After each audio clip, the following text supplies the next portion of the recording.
Hi higala, mag-unboxing ta karon. Akong ipakita sa inyo hano kung usay sulod ani. Ag karton kay damage. Gitagaan ako nilang karton nga damage. Abrihan na nato.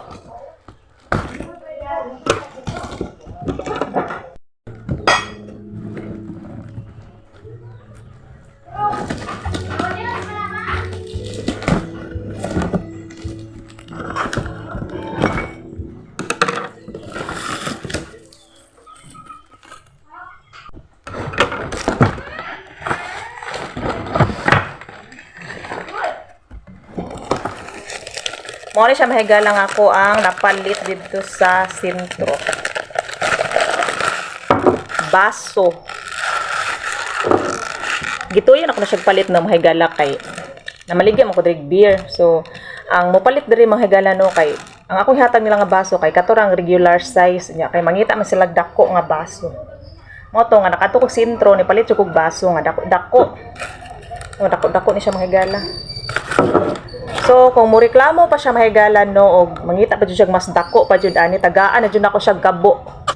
Akong ipakabo sa iyaha ang beer kay di siya makontento ani, dako na ni siya nga baso tapos mo reklamo paghapon siya na tagaan na jud ako siya og gabo. So, mo ta mahigalan no. Paani siya, unom ni siya kabuk ako ang napalit. Tapos naa pa mahigala pang pakita. Unom ni siya kabuok.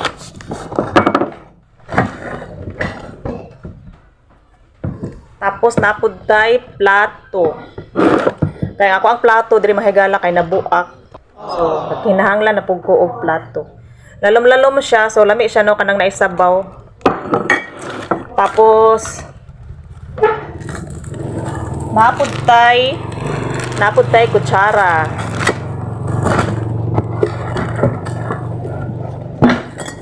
Tapos natay pugong pangbaat sa ato ang buhok para guwapa ta permanente. Ang pinakalas mga higala no kay ako ipakita sa inyo ang pinakalas nga sulod ani is baboy. Nakapalit og baboy no mga higala, barato ra kay siya nya kay gituyo jud ako ni siya palit kay happy naman birthday sa kuwang anak. Ako ani siyang lechon nun. Barato ra akong palit ani niya mga higala, 50 pesos. Sa halagang 50 pesos, na kay lechon baboy. Ako ipakita ha. Charan! Lechon baboy. Pang lechon ni siya mahigala no kay hapit na birthday sa ako ang anak. So, kani ra may ma-afford na ko mahigala no kay 50 pesos ra man ni siya. So, kani lang ang iyahang pang birthday. So, maura to mahigala no. Thank you for watching.